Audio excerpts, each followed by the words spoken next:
नमस्कार, मैं हूं निकट परवीन खान और आप देख रहे हैं इंडिया परफेक्ट न्यूज।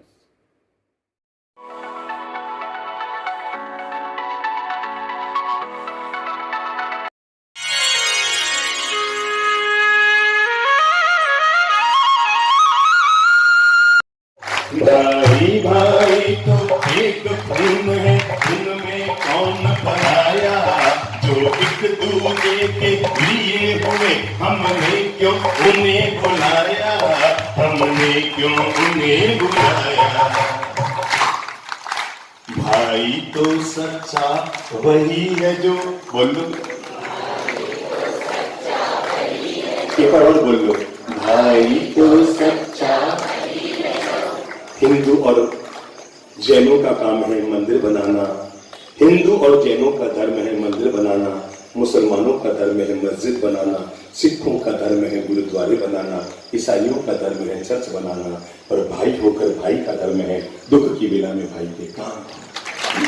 भाई तो सच्चा वही है जो भाई का साथ निभा दे, हम अपना फर्ज निभाए, हम अपना आनंद ले लो। देखो भाई, जहाँ पर भगवान की भक्ति होती हो या जीवन की गीत चलती हो, वहाँ पर ताली का आनंद जरूर ले लिया करो। ताली बजाने से आदमी के हाथ खिचके हो जाते हैं, भाग्य की रेखाएं मिल जाती है, और भगवान की भक्ति में ताली बजा ले और कोई कवारा हो तो हाथ पीले भी हो जाते हैं। बेटे सास बहू और देवर भाभी प्रेम से दिल में लगाते, जहाँ सास बहू सब बोलो, जहाँ सास बहू और देवर भाभी प्रेम से दिल में लगाते, जहाँ संस्कारों की दौलत है, सब मर्यादा को जीते, सब मर्यादा को जीते। वहाँ चंद्र स्वयं लक्ष्मी जी आकर, क्या बोल रहे हैं, वहाँ चंद्रप्रभ जी महाराज का गीत है, तो वो सबको जीवन की प्रेरणा दे रहे हैं। तो वहाँ चंद्र स्वयं कौन, लक्ष्मी जी आकर अपना धाम बनाए, हम अपना फर्ज निभाए, हम अपना फर्ज निभाए। आओ कुछ ऐसे काम करें, आओ कुछ ऐसे काम करें जो घर को स्वर्ग बनाए, हम अपना फर्ज निभाए, हम अपना फर्ज निभाए। हम आओ कुछ ऐसे काम करें जो घर को स्वर्ग बनाए, हम अपना फर्ज, हम अपना फर्ज। मार्च से करो तो समापन रविवार को होता है। सोम मंगल बुध गुरु बृहस्पति शुक्र शनि रवि हो जाते हैं, लेकिन दुनिया में एक और वार होता है जिसका नाम परिवार होता है, और ये 8वां वार जिसका मंगल में हो जाता है, उसके 7 वार मंगल में हो जाते हैं। इसलिए अगर 7 वार शुभ करने हैं तो एक वार को ठीक करना पड़ेगा, और उसी का नाम है परिवार। जिस परिवार में वार चलते रहते हैं, क्या कहा मैंने, जिस परिवार में वो वार चलते रहते हैं, उसका सोमवार भी दुखी रहता है, मंगलवार भी दुखी रहता है, और शनिवार भी दुखी रहता है। इसलिए आज हम जो बात कर रहे हैं वो अपने घर और परिवार को स्वर्ग बनाने की बात कर रहे हैं, क्योंकि आदमी न तो 24 घंटा मंदिर में रह सकता है, न 24 घंटा थानक में रह सकता है। पक्की बात है। वो आएगा तो आखिर अपने कहाँ आएगा, अपने घर ही आएगा ना। और जब आदमी को अपने घर आना है, हम लोग मंदिर जाते हैं तो आधे घंटा ठहरते हैं, थानक जाते हैं तो एक सामयिक करके आ जाते हैं, लेकिन आदमी 24 घंटा अपने घर में रहता है। और इसलिए मैं कहूंगा, आदमी को अपने धर्म की शुरुआत केवल मंदिर से नहीं करनी चाहिए, केवल थानक से नहीं करनी चाहिए। आदमी को अपने घर की शुरुआत, धर्म की शुरुआत अपने घर से करनी चाहिए, क्योंकि घर वो मंदिर है। मैं जब भी किसी घर में जाता हूं ना, तो जाते ही मुझे प्राय के लोग पूछा करते हैं, बाप जी, विशेषकर जो नई बंगले बनाते हैं, नया बना मकान बनाते हैं, बाप जी जरा देखो हमारे भगवान का आड़ा जो है ना, वो सही दिशा में है ना, भगवान का जो मंदिर है उसकी दिशा सही है ना। मैं कहा करता हूँ, मेरे भाई, आज की तारीख में केवल घर में मंदिर बनाने की जरूरत नहीं है, आज की तारीख में घर को मंदिर बनाने की जरूरत है। घर में ऐसे रहो कि हमारा घर मंदिर बन जाए। एक आने में भगवान को रखने से घर कभी मंदिर नहीं बनता है। जब हम लोग आपस में प्रेम, त्याग, सहिष्णुता, मेरे भाई हमारे पास इतिहास में दो कहानियां हैं, दोनों भाई भाई की कहानियां हैं, दोनों राजवंश की कहानियां हैं, दोनों माता पिता की कहानियां हैं, दोनों परिवारों की कहानियां हैं। एक कहानी को हम रामायण कहते हैं और दूसरी कहानी को हम महाभारत कहते हैं, लेकिन फर्क इतना ही है, दोनों भाई भाई की कहानी और दोनों राजपाट की कहानी। पर मैं बता दूं, परिवार का निर्माण कब होता है और कैसे होता है, परिवार में प्रेम, आनंद, स्वर्ग कब बनता है, जब कोई व्यक्ति, जहां पर भाई भाई आपस में एक दूसरे को लुटा रहे हैं, वो कहते हैं तू राजा बन, वो कहते हैं नहीं तू राजा बन, राम कहते हैं नहीं भरत तू राजा बन, भरत कहते हैं नहीं भगवान आप राजा बनेंगे। जहां पर एक दूसरे को लुटाते हैं उसी का नाम रामायण है, और जहां पर एक दूसरे को लूटते हैं इसी का नाम महाभारत है। भगवान से प्रार्थना करो हमारे घर में कभी महाभारत ना हो, जब भी हो तो रामायण पैदा हो, जहां पर लोग लूटने के लिए नहीं, एक दूसरे के लुटाने में, एक दूसरे के काम आने में, एक दूसरे पर भरोसा करने में विश्वास रखते हैं। अपनी बात की शुरुआत मैं एक बड़ी प्यारी सी घटना के साथ कर रहा हूं और फिर आज की बहुत प्यारी बातें आपसे अनुरोध कर रहा हूं। कहते हैं रात के कोई 2 बजे होंगे, बराबर उस व्यक्ति को याद नहीं है, बड़ा अमीर सेठ व्यक्ति था, उसे याद नहीं है वो नींद में था कि जगा हुआ था, पर उसने सपना जैसा एक सपना देखा और शायद सामने देखा होगा, और उसने देखा कि सामने अचानक उसके कमरे में रोशनी आई है, उजाला हुआ है, रात को 2 बजे, और उसमें से एक देवी का चेहरा आया है। सेठ ने देवी जी को प्रणाम किया, पधारो माते आपका स्वागत है। आने वाली देवी ने कहा, हे सेठ मैं लक्ष्मी हूं। ओ लक्ष्मी माता, बड़े प्रेम से आपका स्वागत है, मेरे घर का सौभाग्य, मेरे जीवन का सौभाग्य, आज पहली बार आपने दर्शन दिए। कहा सेठ मैं केवल दर्शन देने नहीं आई हूं, तुम्हें सावचेत करने आई हूं, क्योंकि कल सुबह मैं तुम्हारे घर से जा रही हूं। सेठ ने कहा पहली बार जीवन में दर्शन दिया है, और वो भी आने के लिए नहीं, जाने के लिए। हे माँ क्या बात कर रही हो? लक्ष्मी ने कहा भाई मैं 100 साल तक एक घर में रहती हूँ, तेरे यहाँ 100 साल तक रही, तूने मेरा बहुत ख्याल रखा, बहुत पूजा की, मेरी इज्जत की, मेरा सदुपयोग किया, इसलिए मैं सीधी नहीं चली गई, तुम्हें बताने आई हूँ। और भाई मैं खाली हाथ नहीं जाऊंगी, तुम्हें एक वरदान देकर जाऊंगी, तेरी जो इच्छा हो सो मांग लो। सेठ चौंका कि लक्ष्मी से क्या वरदान मांगू? कहा माते जब एक ही वरदान देना है तो मुझे सोचने का समय तो दो, अपने बच्चों और बहुओं से सलाह करने का समय तो दो। माने का ठीक है बेटा, एक दिन की और मोहलत, मैं कल रात को इसी समय आऊंगी और मैं चली भी जाऊंगी, तुम्हें जो एक वरदान मांगना हो मांग लेना। अगले दिन सुबह उठते ही सेठ ने सारे बच्चों को, सातों बहुए, सातों बेटों को इकट्ठा किया और कहा बेटा बस जीवन की खुशी आज खत्म होने वाली है। रात को लक्ष्मी जी आई और कहा 100 साल पूरे हो गए, मैं जा रही हूँ, पर जाते जाते वचन देना, वरदान देना चाहती है। बोलो बेटा तुम क्या चाहते हो? कहा एक ने कहा पापा जी लक्ष्मी जा रही है तो जाएगी, उसे तो बोल दो हम सातों भाइयों के लिए 7 मकान बना रहे, हम अपने अलग अलग रहेंगे, आराम से कमाएंगे, खाएंगे, खुश रहेंगे। दूसरे ने कहा बड़े भाई मकान तो बन जाएंगे, खाएंगे क्या भूंगड़े? मकानों का करेंगे क्या, खाएंगे क्या भूंगड़े? तीसरे ने कहा मांगना है ना तो 7 खेत मांग लो, हम हल चलाते रहेंगे, जोतते रहेंगे और कमाते रहेंगे। चौथे ने कहा सोना चांदी मांग लो, 5वें ने कहा हीरे जवाहरात मांग लो, 6ठे ने कहा और कुछ, 7वें ने और कुछ, सब अपने अपने मांगते रहे।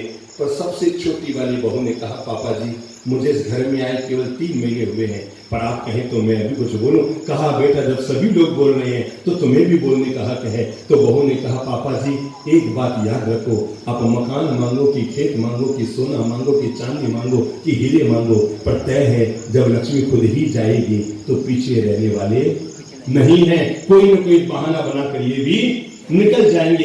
इसलिए आप अगर मांग सकते हैं ना तो लक्ष्मी से एक ही वरदान मांग लो और लक्ष्मी माँ से कह दो तू जाती है तो जा, तेरी मर्जी, पर हमारे घर में ये वरदान दे जा कि मेरे 7 बेटे एक साथ रहे, एक थाली में खाना खाए, कभी जुदा ना हो, और 7 भाइयों में हमेशा प्रेम बना रहे।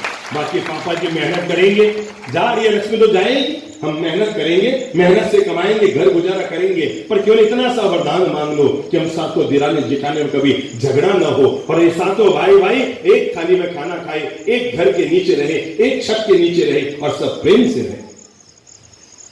सेठ समझ नहीं पा रहा था कि यार मैंने सबसे सलाह लेकर सही किया क्या गलत किया।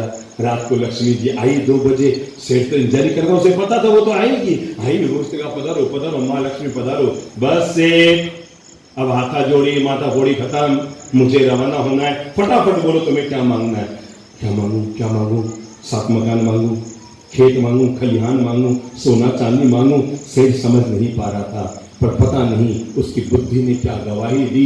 छोटी वाली बहू की सलाह ससुर जी के दिमाग में आ गई और सेठ के मुंह से निकल गया, लक्ष्मी जी जाती हो तो जाओ, पर इतना वरदान दे दो मेरे 7 बेटों में हमेशा प्रेम रहे, 7 बहुओं में हमेशा प्रेम रहे, मेरे घर में प्रेम की गंगा यमुना बहती रहे, ये कभी जुदा ना हो, इनमें कभी भेद ना हो, ये हमेशा एक साथ हिल मिल जुल कर रहे, एक थाली में खाना खाए।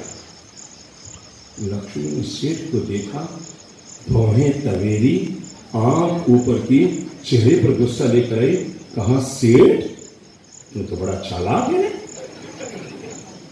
बड़ा चालू आइटम निकला तुम। मैं सोच नहीं सकती थी कि तुम इतना चालाक निकलेगा। उसने कहा माते मैंने क्या मांगा, एक फूटी कौड़ी नहीं मांगी आपसे। कभी आपने सोचा था कि किसी से आप वरदान देंगे और साथ में 1 इंच जमीन नहीं मांगी, मैंने 1 ग्राम सोना नहीं मांगा, एक फूटी कौड़ी नहीं मांगी, अरे इतना सही तो वरदान मांगा है कि मेरे परिवार में हमेशा प्रेम रहे।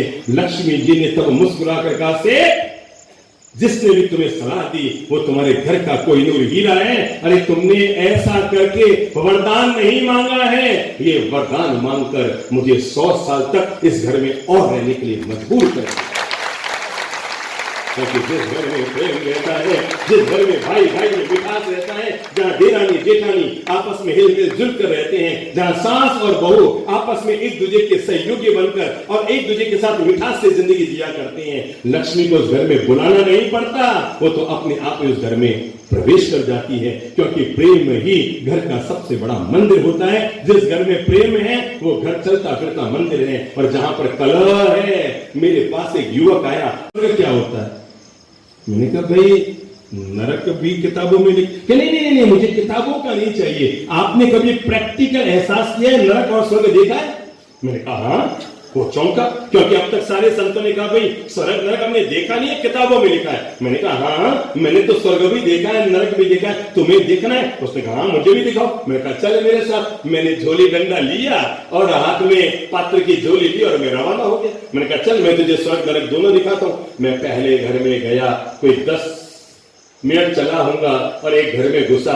4 मंजिला मकान था, पहली मंजिल पार की, दूसरी मंजिल पार की, तीसरी मंजिल पार की, चौथी मंजिल में पहुंचा तो देखा वहां पर एक बूढ़ी महिला, ये माता जी बैठी है ना, इनसे भी ज्यादा बूढ़ी महिला, ये 85 साल की बूढ़ी डोकरी अपने हाथ से खाना बना रही थी और पीछे 90 साल का उनका पति पास में बैठा था। वो एक एक रोटी उनको बना के खिला रही थी। मैं क्या मां सा धर्म, ओ बाप जी आप आया, रोज टीवी में आओ, आज का खुद ही आ गया। मैं क्या हाँ मां सा आज में आयो, हो बाप जी पधारो, घनी खुशी बाप जी पधारो। और ये कहते हुए उसने जो लौकी की सब्जी, तुरई की सब्जी बना रखी थी, दाल चावल बाहर निकाले और कहा लो बाप जी बैरो मतलब ले बाप जी, वोरो मतलब स्वीकार करो बाप जी। मैं क्या वो तो ठीक है मां सा, थके 7 बेटा है और तेरा हासू रोटियां बनाने थे, खाओ थोड़ा पति देव खाओ बाप जी। अब आपने कहीं बताओ, मैं क्या तेरा 7 बिगनी है, इन्हीं मकान में रहे, दो एक तल्ले में रह रही है और तेरे हासू रोटी बनाने खाओ। बाप जी धनिया ने खवा दी, बहुत मन के खवाए, कहने खवा दे धनिया ने टाबरा ने खवा दी, बहुत बाप जी मन के खवाई। मैं के तो भी मासा के बाप जी घणे जो बाप जी बस मैं हमारा सुखरी जिंदगी जी रही हूँ, हमारा आंसू रोटी बनाऊं मैं ही खा लूँ, डोकर नहीं खवा दूं, मैं हमारी जिंदगी सुख जी रहा। रोज क्लेश री रोटी खाने बजाय मेहनत रोटी खानी ज्यादा चुकी। रोज क्लेश करे, रोज माता पूरी करे, रोज छाती कुटो करे, इन्हें बजाय तो हाथ से रोटी बनाना खाना सोरो बाप जी। मैं ठीक है भाई, मैं कोई गरीब पंचायत क्यों करूं, मैं हमारे चुपचाप नीचे उतरियो। अब नीचे उतरियो तो एक कमरे में सो, एक बेटा और भी है, बाप जी मारे कमरे में, बाप जी मारे कमरे में, मारो मातो थोड़ा खिसक गयो। वैसे मेरा माता कभी खिसकता नहीं है, पर पता नहीं उस दिन थोड़ा मतलब वैसे बाप जी मारे कमरे में, फिर नीचे उतर गयो, फिर नीचे वाले बाप जी यूं क्यों करो बाप जी, मारे कमरे सबसे नीचे आ गया। तो 6 के 6 7 के साथ भाई और उनकी बहुएं इकट्ठी हो गई, बाप जी यूं क्यों, ऐसे थोड़ी होगा, हमारे कमरे में आप नहीं चल रहे। मैं कभी को मुझे छेड़ूंगा, मैं शांति से आया, शांति से जा रहा, नहीं बाप जी यूं क्यों है। लेकिन जो बच्चे अपने माँ बाप को सुख की रोटी नहीं खिला सकते, उसके घर की रोटी किसी संत को कभी नहीं। हैरान नहीं होते कि अरे कबूतरों को भी दाना डालेगा ना। जो व्यक्ति अपने माँ बाप को सुख की रोटी नहीं खिलाता है, वो अगर कबूतरों को दाना डालेगा, अगर कबूतर उसके दाना खा ले तो मुझे आकर उन कबूतरों को भी खुशबू आ जाती है, इसमें दुर्गंध है, इसमें खाने जैसी चीज नहीं है। मैं इसीलिए आज जब घर को कैसे स्वर्ग बनाने की शुरुआत कर रहा हूं, तो मैं आपको बता दूं, मैं वहां से निकला बाहर और निकल करके अगले घर में गया और कोई 2 मिनट आगे चला होऊंगा, एक और घर में गया, बीच आंगन में पहुंचा। माँ जी पलंग पर सूता था, 3-4 बिन्ने खने बैठी थी और कोई यूं यूं कर रही थी, कोई यूं यूं कर रही थी और मैं पहुंची। और बाप जी मत नहीं पता ना बाप जी, अरे मैं क्या मां सा और आनंद, अरे बाप जी स्वर्ग में हूँ, स्वर्ग में। कोई बोली ठीक है बाप जी कठो स्वर्ग में हूँ, स्वर्ग में। मैं क्या मतलब, अरे बाप जी घड़ी सुखी हूँ, मारा तो बेटा है बाप जी, आपने कहीं बताओ बाप जी, हेड़ा बेटा तो भगवान कोई ने नहीं दिया, मारे हेड़ा और हमारी सेवा करे, हमारे और बीनिया हीरे जेड़ी है बाप जी, हीरे जेड़ी है। हमारी तो उम्र बढ़ गई बाप जी, हमारी बीनिया घनी चौकी है, दिन भर हमारी सेवा करे, गरम गरम खानो, गरम गरम चाय दूध, और बाप जी हमारा कपड़ा धो धुआर देना दुलार तैयार करे, रात और सोऊं तो हमारी बीत ने हमारी सेवा करे, कोई बाप जी घी लगावे न कोई माथे माथे मालिश करे, बाप जी मैं तो स्वर्ग में रह रही हूं।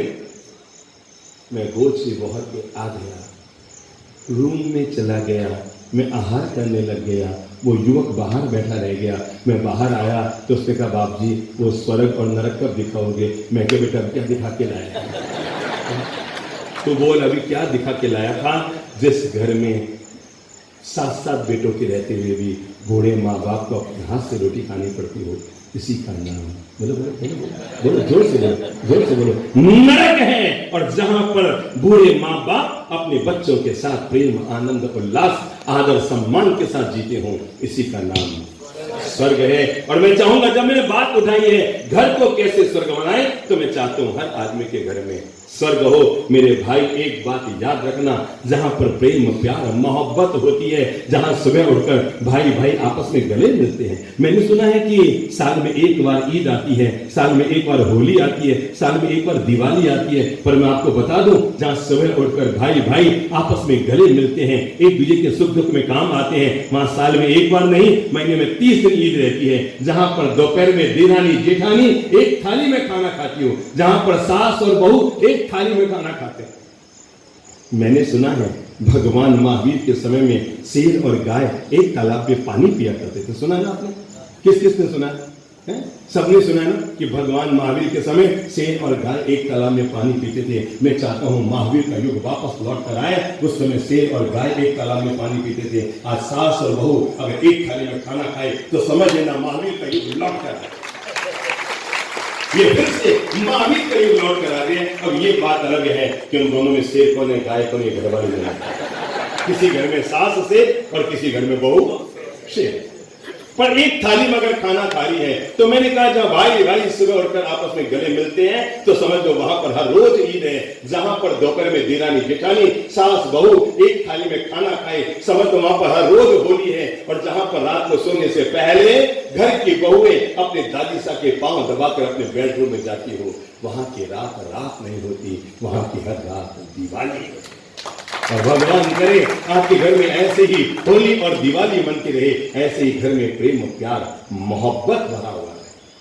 आओ हम अपने घर को स्वर्ग बनाते हैं, घर में प्रेम और मिठास बोलने की कोशिश करते हैं। मेरे भाई घरों में जाता हूं, पता लगा वो 2 भाई आपस में नहीं बोलते, वो देरानी जेठानी आपस में नहीं बोलते। हमने जीवन में और कोई काम किया कि नहीं किया मुझे नहीं पता, पर हमने एक काम जरूर किया है, हमने सैकड़ों मंदिरों की प्रतिष्ठा नहीं कराई। हम खुद कहते हैं हमने सैकड़ों मंदिरों की प्रतिष्ठा नहीं कराई, हमने सैकड़ों के उपदान नहीं कराए, पर हमने एक काम जरूर किया है, हजारों लाखों टूटे हुए परिवारों को एक करके घर घर को मंदिर बनाने का पुण्य जरूर किया।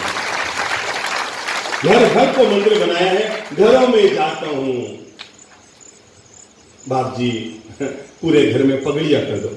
अब कोई अमीर घर में जाता हूँ, 4 मंजिल 5 मंजिल का मकान, बाप जी अठ भी पगड़िया करो, वठ भी पगड़िया करो, वठ भी पगड़िया करो, वठ भी पगड़िया करो। रोटी 2 खवा 12 हजम करा दो। अठ भी नहीं बाप जी, हमारे कमरे में तो पगड़िया नहीं बाप जी, अठिन तो करनी पड़ती बाप जी। अच्छा फिर वो बहुएं लेकर जाती है, बाप जी मोरे कमरे में आलो पकड़िया करो बाप जी। घरों में जाता हूँ, बहुओं के रूम में एसी लगे हैं और वो मतलब क्या वो एलसीडी टीवी लगी हुई है और मोटे मोटे वो गद्दे लगे हुए हैं। सब कमरे में जाओ बाप जी, हमारे कमरे में पकड़ लिया, हमारे कमरे में पकड़ लिया।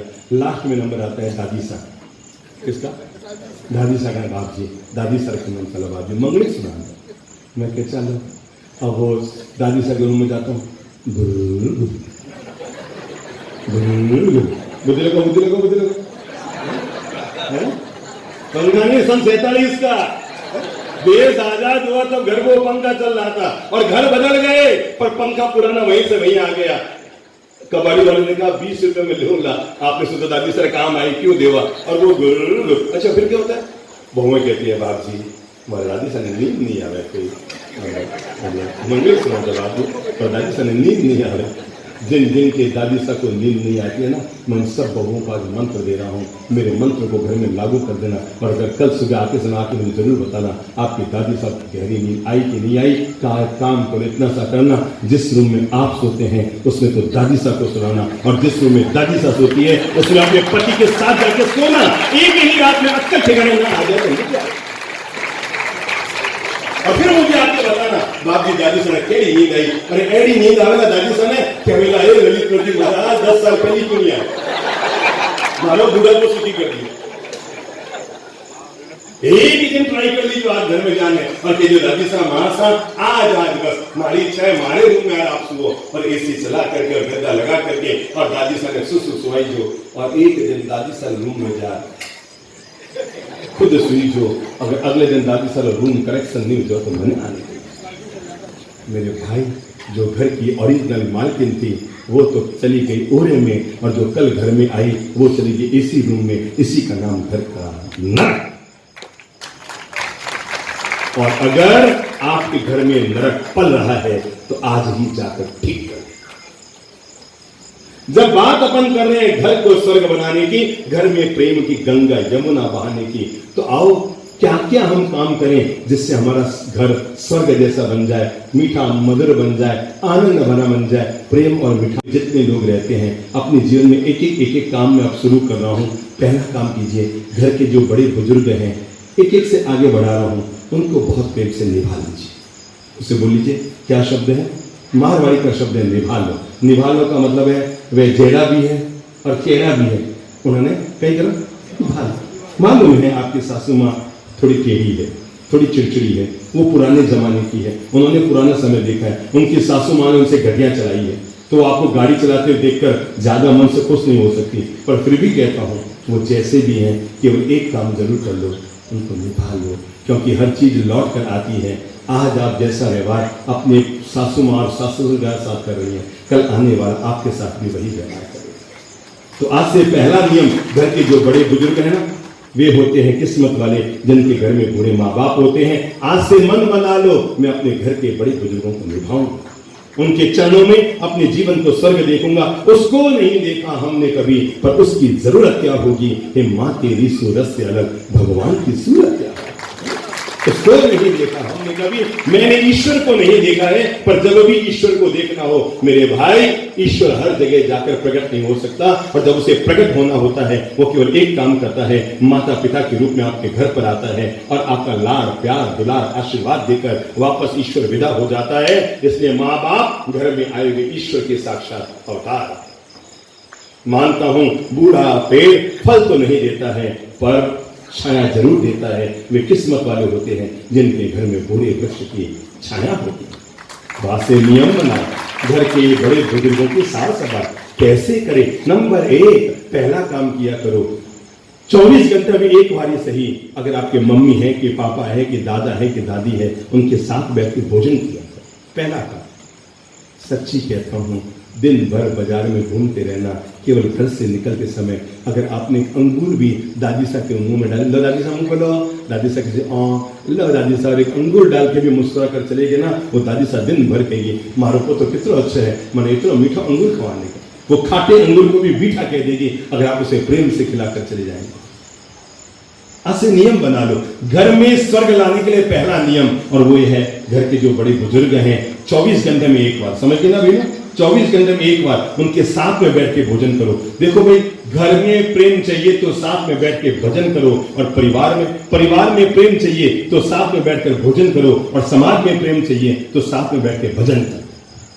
अगर आपको समाज में प्रेम चाहिए तो साथ में बैठकर क्या करो? भजन करो। और घर में प्रेम चाहिए तो साथ में बैठकर भोजन करो। नियम बना लो आज से। घर में दादा दादी जो भी हैं, किस्मत वाले आप लोग के आपके घर में हैं, 2 मिनट 5 मिनट 10 मिनट सही उनके पास बैठो। और हाँ, एक काम और किया करो, आप जितना भी कमाते हैं ना, उसका 1%, कितना?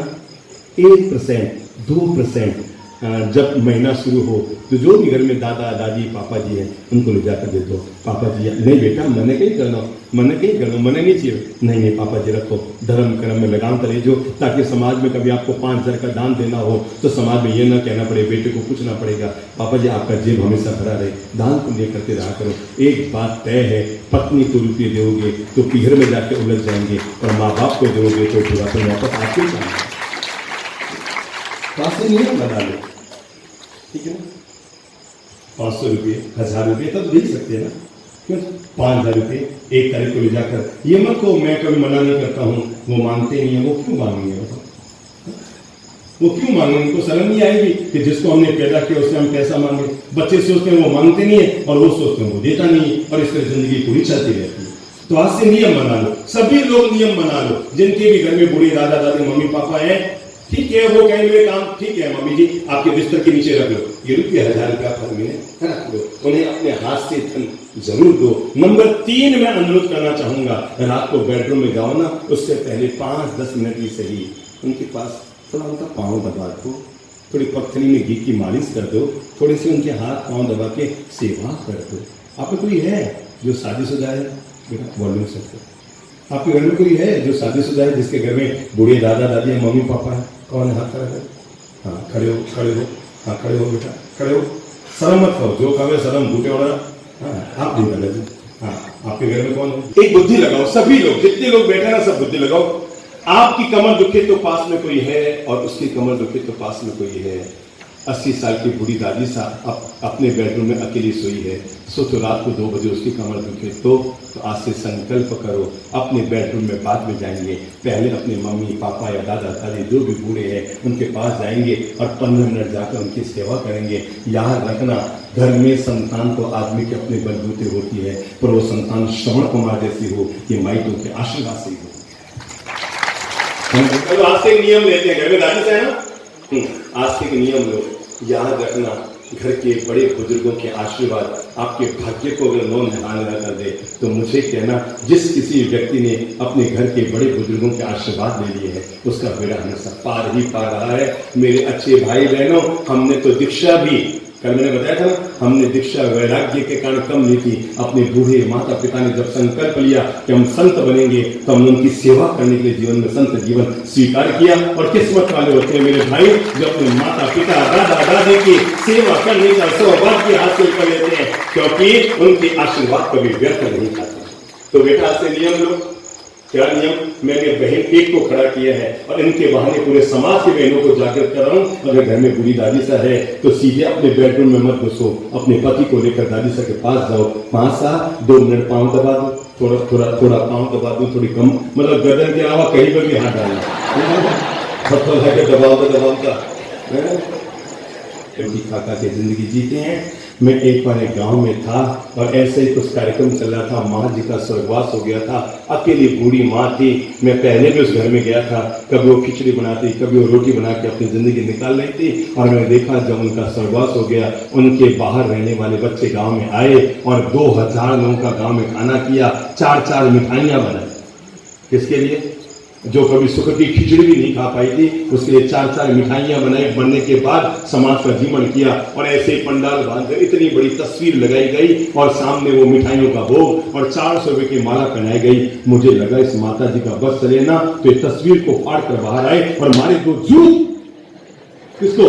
उन बच्चों को कि जब जिंदगी थी तो खिचड़ी नहीं खिलाई और मरने के बाद समाज में नाटक कर रहे हो। किस्मत के लिए, भाग्य के लिए अपने आप को इस बात के लिए भाग्यवंत समझो कि आपके घर में बड़े बुजुर्ग हैं, ठीक है ना। मैं यहाँ बैठे हुए सभी भाइयों से, बच्चों से कहूँगा, बच्चों आज से नियम बना लो, घर में दादा दादी है ना, 10 मिनट उनके पास जाकर जरूर बैठेंगे, 5 मिनट उनकी सेवा करेंगे, ठीक है ना। और नंबर हाँ, एक काम और किया करो, सुबह उठकर अपने घर के दादा दादी बड़े बुजुर्गों को प्रणाम जरूर कर दिया, ठीक है ना। रोज करते हैं? आज किया? रोज किया? घुटने टिका के प्रणाम करते हैं? बहुत अच्छी बात है। सभी करते हो प्रभु जी? आज से शुरू है। अच्छा, कल ही सुधरे थे आप, समझ गए। कल आप पैदा हुए थे ना। अच्छा, आज से शुरू कर दिया, बहुत अच्छी बात है। कहता है कल ही मैंने प्रवचन सुना और आज से मैंने शुरू कर दिया। देखो भाई, अच्छी बातों के जीवन में संस्कार तो आते ही है ना। अभिनंदन है आपका, ताली बजाते हैं। चलो सब लोगों बात आगे बढ़ो। क्लास में अचानक टीचर ने कहा, बच्चों, यस सर, बच्चों के ध्यान रखना, कल जब आओ ना तो आते समय सभी बच्चे एक एक मुट्ठी स्वर्ग की मिट्टी लेकर आना। क्या लेकर आना? बोलो बोलो बोलो। एक एक मुट्ठी स्वर्ग की मिट्टी लेकर आना। बच्चों को लगा मास्टर जी का माथा खिसक गया है, स्वर्ग की मिट्टी कहीं मिलती तो नहीं है। अरे भाई, राजनाथ गांव की मिट्टी ले आओ, दुर्ग की मिट्टी ले आओ, काली मिट्टी ले आओ, लाल मिट्टी ले आओ, पीली मिट्टी ले आओ, सभी नहीं, स्वर्ग की मिट्टी कहां मिलती है? अगले दिन बच्चे आ गए, वो टीचर पता नहीं ज्यादा ही किसका हुआ था, और उसने आकर फिर वापस बच्चों से पूछा, अरे बच्चों चलो हाथ खड़ा करो, कौन कौन स्वर्ग की मिट्टी लाया? बच्चों ने कहा, हम नहीं लाए, हम नहीं लाए, हम नहीं लाए। सबसे पीछे एक बच्चा बैठा था, उसने कहा, sir sir sir sir sir sir मैं लाया। बच्चों को लगा दो का माथा खिसका, एक टीचर का और इसका भी माथा खिसका। टीचर ने कहा, इधर आ, कहां से लाए, कहां से लाए, बता। सर, हमारे घर में ललित प्रभु जी, चंद्र प्रभु जी महाराज के प्रवचन सुने जाते हैं, और सर रात को मैं सोया था तो मेरे आपकी कई बात याद आ रही थी कि आते समय स्वर्ग की मिट्टी लेकर आना। सर, सुबह जब मैं स्कूल रवाना हो रहा था तो हमारे घर में परंपरा है, स्कूल जाने से पहले घुटने टिकाकर मैं मम्मी पापा को रोज प्रणाम करता हूँ। सर, मैं जैसे ही निकल रहा था और मैंने जैसे ही घुटने टिकाकर अपने मम्मी पापा को धोख लगाई, तभी मुझे याद आया कि सर ने कहा था आते समय क्या लाना?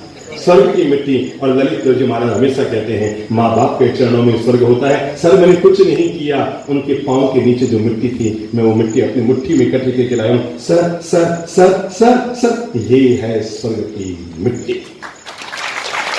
जो व्यक्ति अपनी जिंदगी में अपने माँ बाप के चरणों में स्वर्ग को देख लिया करता है, उसका घर स्वर्ग होता है, उसको मरने के बाद स्वर्ग जाने की जरूरत नहीं होती है। तो आज से पहला नियम कर लो कि हम घर के जो बड़े बुजुर्ग हैं उनको बहुत प्रेम से निभाएंगे, उनका मान सम्मान, काम कायदा, आदर अदब इज्जत, इसमें कमी मत आने दो, क्योंकि यही सब दिन वापस आपको लौट कर आना है। नंबर 2, मैं घर में रहने वाले घर में अब वातावरण को ठीक करने के लिए, क्योंकि हम बेवजह छोटी छोटी बातों को ढो लेते हैं, छोटी छोटी बातों को ढोते रहते हैं, बेवजह छोटी छोटी बातों को हम चीख चिल्लाहट करते रहते हैं। कुछ लोगों के घर में इतनी आदत होती है बुरी, वो जब देखो तब हो ना करके बोलेंगे, जोर से बोलेंगे, छोटी सी बात बिगड़ के चिल्लाते हुए बोलेंगे, पड़ोस में तो अरे भाई धीमे बोल दो, शांति से बोल दो, प्रेम से बोल दो, मिठास से बोल दो, दूसरों के दिलों में तुम्हारी इज्जत बढ़े, ऐसे बोल दो। आप में से किसी के जेब में 2 या 5 का सिक्का है? देखो, या 1 का सिक्का है किसके जेब में? वो तो निकाल के लाओ। किसके जेब में है 1 का सिक्का? हाँ, चलो आगे लाओ, आगे लाओ, हाँ आगे आ जाओ, जल्दी से दौड़ के आओ बेटा। वो आ गया, जवान आ गया, दादाजी आप बैठो, आप बैठो, आगे आगे। अच्छा, आप भी आ जाओ, उनका सिक्का भी लिया, उनका सिक्का भी लिया। एक काम करो, जहां खड़े हो ना, सिक्के को गिराओ, सबको आवाज आई, दोबारा गिराओ, थोड़ा ऊपर से गिराओ, आवाज आई, दोबारा सिक्का गिराओ बेटा। अब देखते हैं जीवन का सिद्धांत। आई आवाज? अब गिराओ 2000 का नोट। आई आवाज? जीवन का सिद्धांत समझ लो। जो लोग घर में ज्यादा चीख कर चिल्लाते हैं उनकी औकात 1 रुपए के सिक्के की होती है, जो घर में शांत रहते हैं उनकी औकात 2000 के नोट की। और जिस व्यक्ति सिक्के भी डालो, सच्ची में 200 में दे देना। मैं आपको बात ये बताना चाहता हूं कि घर में बेवजह छोटी छोटी बातों को लेकर घर के वातावरण को नरक मत बनाइए, कलुषित मत कीजिए। घर में प्रेम और शांति को तवज्जो दीजिए और पहला काम कीजिए घर में जो अब आओ एक एक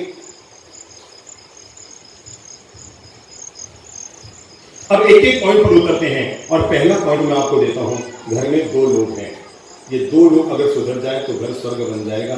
और वो है, एक का नाम है सास और एक का नाम है माताओं, आज से नियम बना लो। मैं तो हमेशा कहा करता हूं, अगर आप चाहते हैं कि पीहर में गई हुई आपकी बेटी सुखी रहे या दुखी रहे, क्या चाहते हैं? जोर से बोलो। अगर आप चाहते हैं पीहर में गई हुई आपकी बेटी सुखी रहे तो कुछ मत करो, मेरे मंत्र को लागू कर दो। आपके घर में किसी की बेटी आई है, आप उसे जितना सुख देंगे, आपके ससुराल में गई बेटी आपको इतनी सुखी रहेगी। आपके घर में जो बेटी आई है, आप उसे जितना सुख देंगे, ससुराल में गई हुई आपकी बेटी उतनी सुखी रहेगी। मेरे पास एक माता जी है, कहने लगे बाप जो है एडी बहू आई है, एडी बहू आई है। 3 बार माथो फूटी और मैं मां से केड़ी आई, बोलो अरे बाप जी एडी आई है, मारो बेटो चाय लाने पिलावे जनवा महारानी बेडरूम से बाहर आवे। मारो बेटो चाय लाने पिलावे जनवा बेडरूम से बाहर आवे। मैं कहा ठीक है मां सब जेडी भी है, क्यों बात तो आपका साहब पर बाप जी मारो जवाई गणी चुप है। मैं कहा मतलब अरे बाप जी मारे बेटी से काम नहीं कर रहे, नाम तो भी बना न खिला। समझ में आ गई? तो मेरी अच्छी माताओं, पहला काम करो, घर में जो बहू आई है ना उसको बहुत लाड प्यार दो, क्योंकि वो महान महिला है जिसने आकर आपके घर को स्वर्ग बनाया है। आपके घर को स्वर्ग बनाने के लिए कोई है जिसकी अभी नई नई शादी हुई? हाँ बेटा आप खड़े हो, टीकी बजना खड़े हो, शर्म मत करो। चलो एक बात बताओ, आपकी शादी को कितने साल हुए? 9 साल हो गए, तब तो पुरानी होगी, कोई बात नहीं, आप फिर भी खड़े रहो।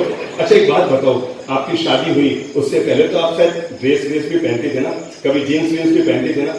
देखो आपके घर को स्वर्ग बनाने के लिए इस महान महिला ने, इसने मतलब सारी लोगों ने पहला काम किया, अपना पहनावा बदला। कल तक वो आराम से वो स्कूटी पे बैठकर जींस पहनकर बाजार में घूमती थी, आज वो सर ढककर चलना सीख गई। ये वो महान महिला है, ये बहुएं वो महान महिला होती है जो कल तक आराम से अपने मम्मी पापा के राज में मस्तियां मारती थी, आज वो घर का काम करना सीख गई। कल तक इसको बेडरूम में बैठे बैठे थाली आकर मिलती थी, आज वो घर की थालियां सजाना सीख गई। ये वो महान महिला है। बेटा आज आपकी जाति क्या है?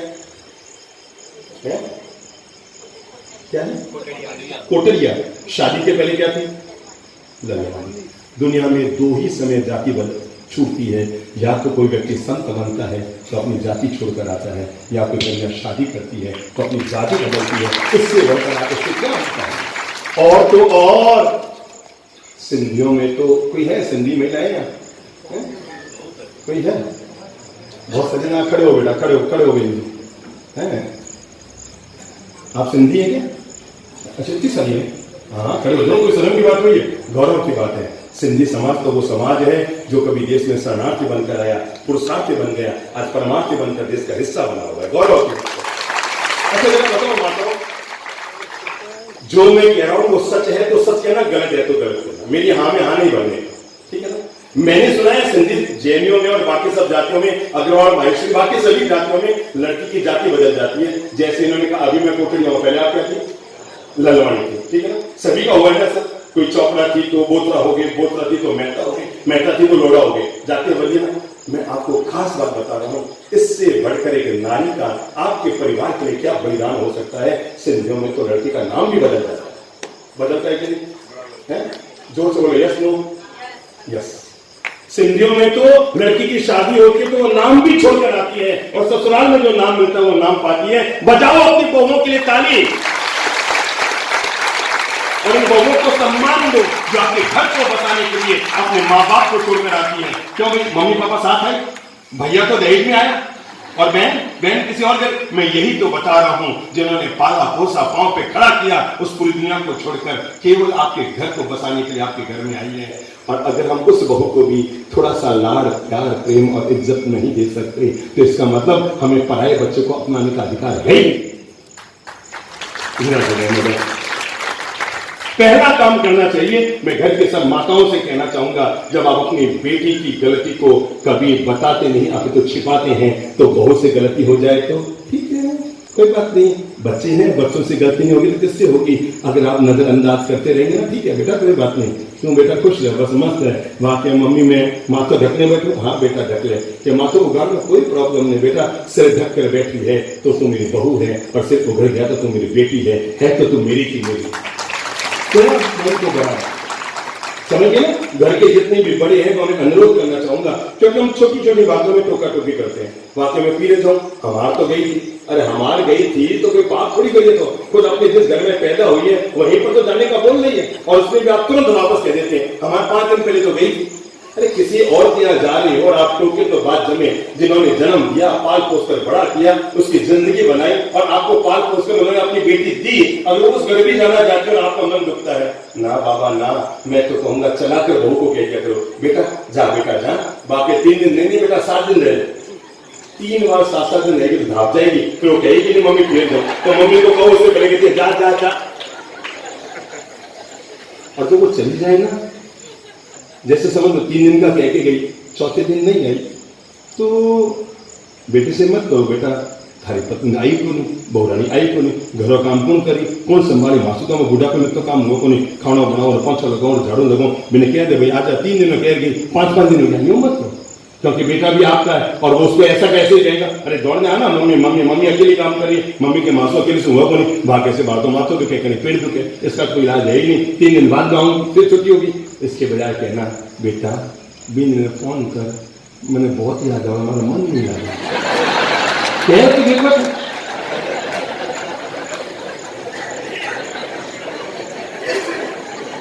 अरे मेरे भाई कभी कभी बनाव की बात और झूठ बोलकर भी घर को स्वर्ग बनाया जा सकता है, और बेटे को कहो बेटा पता नहीं बिजली पीले जावे तो हमारा घर बिल्कुल खाली हो जाए, वाह घर में रहेगा तो घर स्वर्ग बन जाए, हालांकि बहुओं को बात गली उतरेगी नहीं, उनको कैसे पता, और फिर भी बोलता नहीं बेटा वहां पीने गई मार तो खाली जो काम को सब कर लो, मैंने कोई दिक्कत तो नहीं, पर उन्होंने बुला लिया, उन्होंने बिना मारा मन नहीं लगे, तब वो लड़का वापस अपनी पत्नी क्या गया, अरे हाँ मम्मी का मन नहीं लग रहा, मम्मी तो बहुत याद करी, ऐसा है क्या, मैं कर ही रहा हूँ,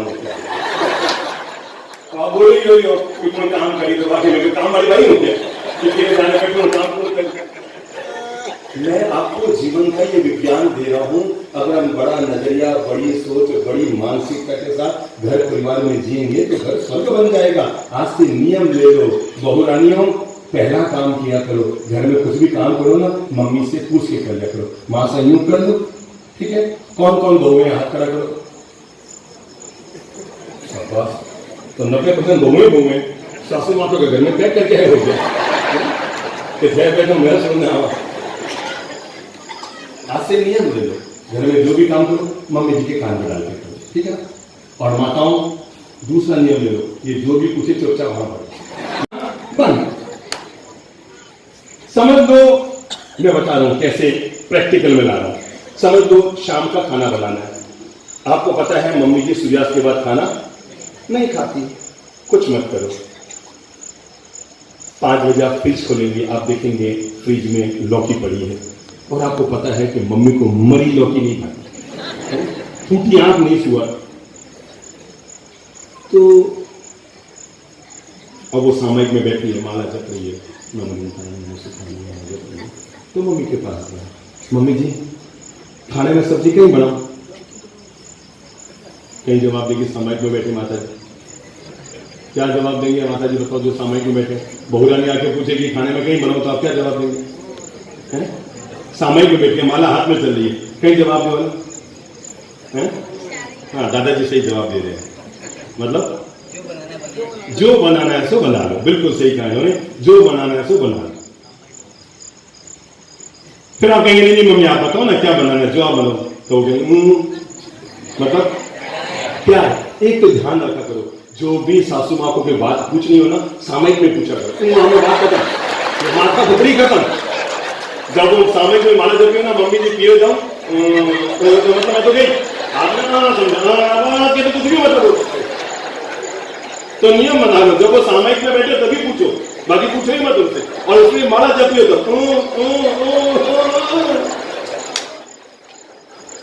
तो आपने पूछा कि सब्जी क्या बनानी है, तो मैंने कहा का मतलब बताओ भाई क्या बनानी है, मतलब क्या है, सब्जी तो लौकी है,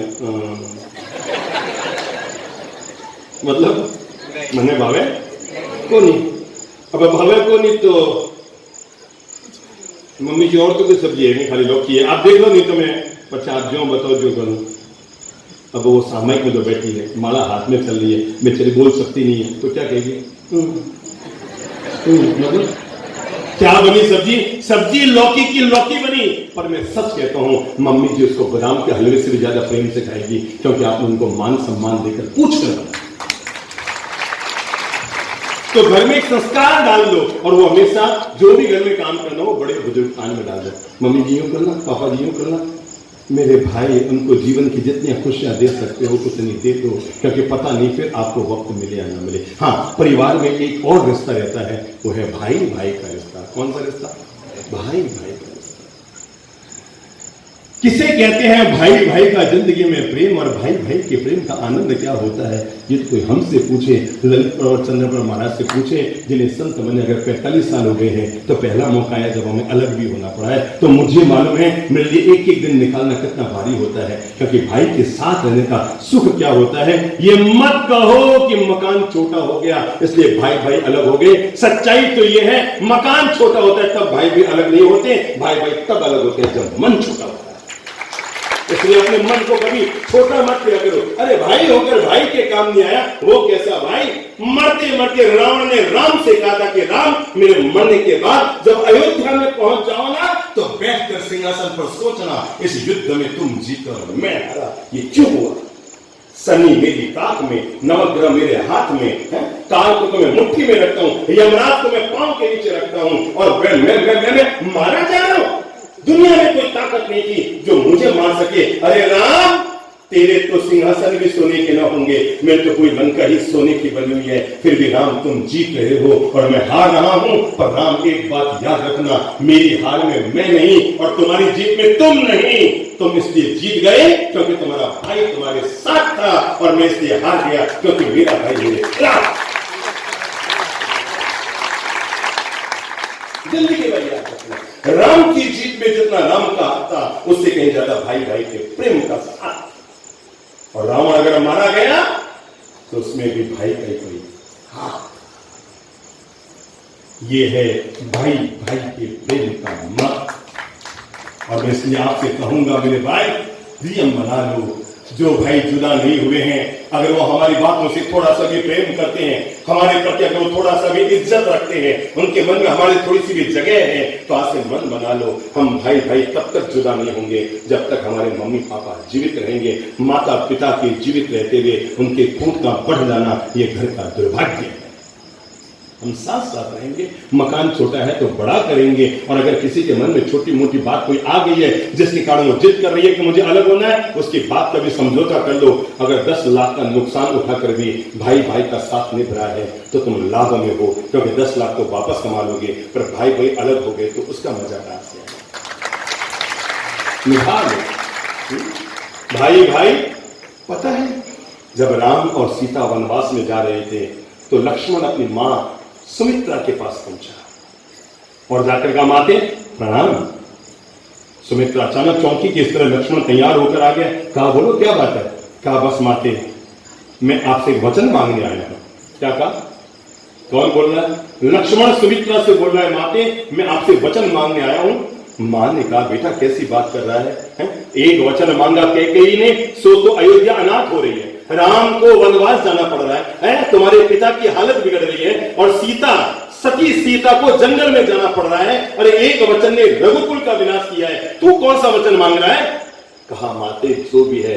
कहा, बेटा ये वचन की बात छोड़ दो, इन्हीं वचनों ने आज रघुकुल की हालत खड़ी की है, मैं कोई वचन में विश्वास नहीं रखती। कहा, माते अगर आपने मुझे अभी वचन नहीं दिया और मुझे हाँ न भरी तो जीवन भर आपके बेटे को पछतावा बना रहेगा। कहा, बेटा बोल, जब रघुकुल की ये हालत कैकेयी के वचन ने कर दी है तो तू बोल, तू क्या चाहता है? तो लक्ष्मण ने कहा, मां मुझे ये वचन दो कि जिस जंगल में 14 साल के लिए मेरे बड़े भाई राम जा रहे हैं और मेरी प्यारी भाभी सीता जा रही है, उनकी सेवा में उनका छोटा भाई लक्ष्मण भी 14 साल वनवास जाना चाहता है। और जैसे ही लक्ष्मण ने ये बात कही, सुमित्रा ने दोनों बगल में हाथ डालकर अपने बेटे को उठाया और छाती से लगाकर कहा, बेटा तूने वचन नहीं मांगा, ऐसा करके तूने हिंदुस्तान की लाज रख ली कि भाई होकर भाई के काम आना, यही परिवार का पहला है। भाई होकर आज से मन बना लो। अगर आप भाई भाई जुदा भी हो गए हैं, कोई है जो सगे भाई भाई यहाँ है? कौन कौन है? कोई आगे आगे बैठे हो ना, हाथ खड़ा करो। आप तो भाई कहाँ? कौन है आपका भाई? हाँ खड़े हो खड़े हो, चलो आगे आओ, जल्दी आओ, दौड़ के आओ। जो दो भाई भाई हैं आ जाओ। और कौन है भाई भाई, कौन कौन है? सगे माँ जो है भाई, शर्म मत खाओ, ये खाने का आइटम नहीं है, गौरव करो कि हम भाई भाई हैं। हाँ आगे आ जाओ, आगे आ जाओ, दौड़ के आ जाओ, इसमें आ जाओ, ये जो रैंप बनाओ ना वहां से आ जाओ, जो भाई भाई यहाँ आए हैं। हाँ आगे आओ, जल्दी आओ, जल्दी आओ। आप दोनों भाई भाई और आगे आओ प्रभु जी, आप दोनों भाई भाई हैं। कौन कौन है आपके भाई, कौन है? वो आपके भाई, और आपके भाई कौन है? वो आपके भाई हैं। और आपके भाई कौन है प्रभु जी? कौन भाई नहीं आपके भाई? उसको बोल आ रहे भाई, नहीं कर रहा है, पाँव में दर्द है, ठीक है रहने दो। हाँ जी, आप दोनों भाई भाई हैं, साथ रहते हैं कि अलग रहते हैं? काम साथ में है, चौका अलग है। बात समझ में नहीं है? धंधा साथ में है, मतलब भाई भाई साथ में, पत्नी अलग हो गई। मैं आज तक समझ नहीं पाया ये हिस्सा नारियों के लिए क्यों आता है कि पत्नियां आती है तो भाइयों को अलग कर देती हैं। मैं चाहूँगा आज के बाद अगर मेरी अच्छी बहनों आप हमारी बातों से प्रेम करते हैं तो इस बात को गलत साबित कर दो। जब भाई भाई अलग होना चाहे तो कह दो आप दो भाई भले अलग हो जाओ, पर हम देरानी जेठानी अलग नहीं होंगी। ये नारी जाति के द्वारा परिवार को वरदान मिल नहीं। आपके भाई कौन है? ठीक है, आ जाएंगे। हाँ तो आ जाओ ना, आगे आ जाओ। आपके भाई भाई कौन है? आप भाई भाई कौन है? दोनों भाई भाई हैं। साथ है कि अलग है? साथ में है। एक चौके में खाना? एक चौके। बहुत अच्छी बात है, खुशी की बात है। आप भाई भाई कौन है बेटा? हाँ रोशन जी, आप दोनों भाई भाई हैं। साथ है कि अलग अलग है? साथ में है, बहुत अच्छी बात है। भगवान का साथ बना रहे। चलो एक काम करो ना, भाई भाई आपस में गले मिलते हो कि नहीं करो? हाँ जी, वो एक लगी सो सब छूट गए। ऐसे नहीं मतलब इनको घर जाकर समझ में आई, जल्दी समझ में नहीं आया, सोच रहे हैं हाँ देखिए घर जाके करते हैं। देखो भाई, मैं और चंद्रप्रभ जी महाराज दोनों सगे भाई हैं, पता है ना, पूरे देश को पता है। उनका वो उन्होंने विहार किया था, 100 किलोमीटर आए भी थे, पर लंबी यात्रा और तेज गर्मी में कारण उन्हें लगा कि मैं इतनी लंबी यात्रा नहीं कर पाऊंगा, तो उन्होंने मुझे भेजा। पर मैं आपको बताऊं, हम दोनों सगे मांझे भाई हैं और हमने केवल इसी बात के लिए दीक्षा ली थी, माँ बाप की सेवा के लिए तो एक भाई काफी था। माँ बाप की सेवा के लिए एक भाई काफी था, मैंने पहले दीक्षा ली। पर चंद्रप्रभ जी ने केवल इस बात के लिए दीक्षा ली थी कि माँ बाप की सेवा के लिए अगर आप सदा बन रहे हैं, कल वो दोनों चले जाएंगे, फिर आप अकेले कर जाएंगे, चलो बन भाई भाई साथ करेंगे। अब मैं आपको बताऊं जीवन का राज, मैं बचपन में प्रवचन नहीं देता था, मुझे प्रवचन देना नहीं आता था। चंद्रप्रभ जी अकेले, हम दोनों भाई भाई साथ ही रहते थे, मतलब इतने साथ रहते थे कि दुनिया में कोई भी इतना साथ नहीं रहता। दुनिया में कोई भाई इतने साथ नहीं रहते जितने हम साथ रहते। सच्ची कहता हूँ, आप दो भाई साथ साथ रहते ना, पर दिन में साथ साथ है, रात को रूम तो अलग लगे ना। हमारे दिन में भी वही और रात को भी हम एक ही मच्छरदानी में दोनों भाई थे, इतना हम दोनों में प्रेम। मैं संत बनने के 15 साल तक 12 साल तक मैं प्रवचन देना जानता नहीं था। मैं भोला भाला बच्चा था, सीधा साधा। संत बन गया मम्मी पापा के सेवा के लिए। पर मेरे बड़े भाई मुझे रोज कहा करते थे कि सोचो, एक भाई का देश में नाम चलेगा और दूसरा भाई मेरे पीछे पीछे चलता रहेगा, ये मुझे पसंद नहीं है। और उन्होंने ये कहते हुए कि मैं साल भर के लिए प्रवचन देने का त्याग करता हूँ, आप प्रवचन देना सीखो। और मेरे बड़े भाई ने मुझे प्रवचन देना सिखाया, और हम दोनों भाई बराबर थे। तो महान भाई वो नहीं होता, मेरी बात को याद रखना, महान भाई वो नहीं होता जो एक भाई को अमीर बन जाए और दूसरे को गरीब रहने दे। महान भाई वो होता है जो अपने गरीब भाई को भी बराबर का बना करके पाँव पे खड़ा कर देता है। महान भाई वो होता है, समझो आपने मन बनाया था कि मेरे गांव में जब मंदिर का जीर्णोद्धार होगा तो मैं गांव में मंदिर बनाने के लिए 11 लाख का चंदा दूंगा। आपने रुपये निकाल के इकट्ठे करके अलग रख दिए थे कि मेरे भाई, मेरे जब गांव में मंदिर बनेगा मैं मंदिर में लगाऊंगा। इतने में खबर आई कि आपके छोटा भाई जो भले ही रायपुर की धमतरी में रहता है, उसकी तबीयत बिगड़ी, बॉम्बे ले जाया गया, जांच के लिए पता लगा उसे कैंसर है और उसके इलाज में अंधाधुंध खर्चा हुआ। एक दिन आपके छोटे भाई की बहू का फोन आया, भाई साहब प्लीज मेरे पास जितना रुपया था मैंने सोना भी उतना बेच दिया है और आपके भाई का इलाज कराया है। एक बार मुझे 5-7 लाख की जरूरत है, क्योंकि यहाँ पर अब अस्पताल में रुपये नहीं देंगे तो आगे इलाज नहीं होगा। आपके पास रुपये निकाले हुए हैं, मंदिर के दिमाग में लेकर के मंदिर बनेगा तो वहां लगाऊंगा। और दूसरी तरफ आपके पास विकल्प आया है, आपका भाई कैंसर ग्रस्त है और वो जिंदगी और मौत से जूझ रहा है और आपके छोटे भाई की बहू आपके सामने हाथ फैलाकर मांग रही है, भाई साहब अपने छोटे भाई की जान बचाने के लिए एक बार मुझे 5 लाख रुपए चाहिए, मैं मेहनत करके वापस आपको लौटा दूंगी। मैं हर भाई से हर बहन से पूछूंगा, अब जरा ईमानदारी से बताओ उस समय आदमी का क्या धर्म है? वो 10 लाख रुपए मंदिर में लगाए या अपने छोटे भाई की जान को बचाने के लिए लगाए? बोलो बोलो बोलो बोलो, जोर से बोलो। छोटे भाई की जान को बचाने के लिए लगाए, क्योंकि मंदिर बनाने के लिए 100 लोग और मिल जाएंगे, पर भाई की जान बचाने के लिए तुम अकेले भाई होकर अगर भाई के काम में आए वो कैसा है? तो आज से नियम ले लो, जो भाई साथ साथ रहते हैं गौरव करो, पर जो भाई भाई अलग भी हो गए ना, आज से मन बना लो, महीने में एक रविवार, ठीक है ना, हमारा पूरा परिवार एक थाली में बैठकर खाना खाए। ठीक, जब जब महीने में एक रविवार दोनों भाइयों का परिवार एक घर में खाना खाएंगे, घर में आपके चलती है कि नहीं चलती? ये तो अभी पूछना क्या पत्नियों से पूछ के बताओगे कि अभी निर्णय करने में सकती है? पीछे दिन में मत आना आप जी, बस क्यों बैठो। हर भाई भाई जो साथ रहते हैं सुबह उठ के काम किया करो, छोटा भाई बड़े भाई को पांव छू के प्रणाम किया करो, और जब छोटा भाई बड़े भाई को प्रणाम करे तो बड़े भाई अपने छोटे भाई को गले से लगाकर आनंद पाया करो। एक खून, एक दूध पिया, एक माँ बाप के संतान, एक वंश, एक कुल, जुदा होने का बाप क्यों आ गया घर में? भाई भाई हिल मिल जुल कर रहो, साथ रहो, सदा एक दूसरे का साथ निभाओ, ठीक है ना? पक्की बात है। चलो जो जो भाई भाई है आपस में गले लगो, आप इधर आ जाओ, गले लगो, आनंद लो, भाई प्रणाम करो, गले लगो, सब गले लगो एक बार, तबियत से गले लगो, ऐसे नहीं, ऐसे। और मैं कहूंगा घर में जो दिरानी जेठानी है ना, आज से आदत डाल दो, सुबह उठकर दिरानी जब जेठानी को प्रणाम करे ना, तो मेरी अच्छी जेठानी अपनी दिरानी को गले लगाकर छोटी बहन का एहसास करो। अरे सोचो, हम कहीं रायपुर में स्टेशन पर खड़े हैं प्लेटफॉर्म पर, और अचानक सामने से आपने देखा एक महिला जो कभी आपको एक बार जिंदगी में मिली, जब आप ट्रेन में सफर कर रहे थे। कब मिली? जब आप क्या कर रहे थे? ट्रेन में सफर कर रहे थे, तो वो पहली बार आपको महिला मिली थी, और आपने जैसे ही उसको देखा, आपको भी पता नहीं कि वो यहाँ है और उसको भी पता नहीं कि आप यहाँ हैं, और जैसे दूर से आपने देखा तो कैसे मिलेंगे आप उससे? गले कैसे मिलेंगे? आप दोनों बहनें खड़े हो तो, हाँ दोनों बहनें खड़े हो, शर्म मत करो, हाँ खड़ो, पीछे वालों को कह रहा हूँ खड़े हो जाओ, बगल वाले को भी खड़ा करो, हाँ जरा बोलो, आप दोनों पहली बार वापस मिल रहे हैं कई सालों के बाद स्टेशन पर, कैसे मिले? एक बार गले मिलके बताओ। बस ऐसे ही देना नहीं जेठानी मिल गया करो, और इतना ही नहीं मिलेंगे, मैं बताऊँ कैसे मिलेंगे? जैसे ही दूर से देखेंगे, और तू इधर मिलेंगे, उछल के मिलेंगे। क्या हो जाता है? जो जीवन में एक बार मिला है आप उससे उछल के मिल रहे हैं, और जिसका साथ जीवन भर मिला है आप उससे बच्चे खेल रहे हैं। घर को स्वर्ग बनाने के लिए दूसरा मंत्र घर में लागू कर लो, और वो है दिरानी जेठानी।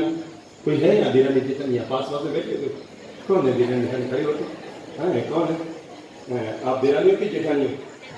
आप दिरानी, ये जेठानी सासू माँ है? वो नहीं है, जेठानी ऊपर गई। चलो कोई बात नहीं, साथ साथ रहते हो कि अलग अलग हो? अभी अभी अलग हुए, कोई बात नहीं, कभी आपस में गले मिलते हो कि?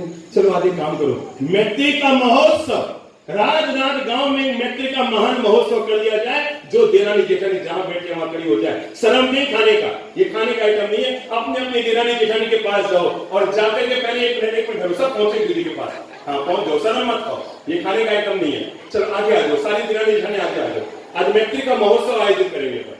उसके बाद प्रवचन आगे बढ़ो, जल्दी आओ, जल्दी से आओ दिरानी, जो आ सकते हो जल्दी आओ। चलो आगे आ जाओ, आगे आ जाओ, हाँ आगे आ जाओ, और आगे आ जाओ, हाँ कोई दिक्कत नहीं, आराम से आ जाओ। हाँ चलो एक काम करो, जो जहां खड़ी है ना, अपनी दिरानी जेठानी के गले लग करके एक दूसरे को साधुवाद, शुक्राना, अभिनंदन करो। मैत्री का महोत्सव समझ नहीं आती? ताली बजा कर अभिनंदन कीजिए।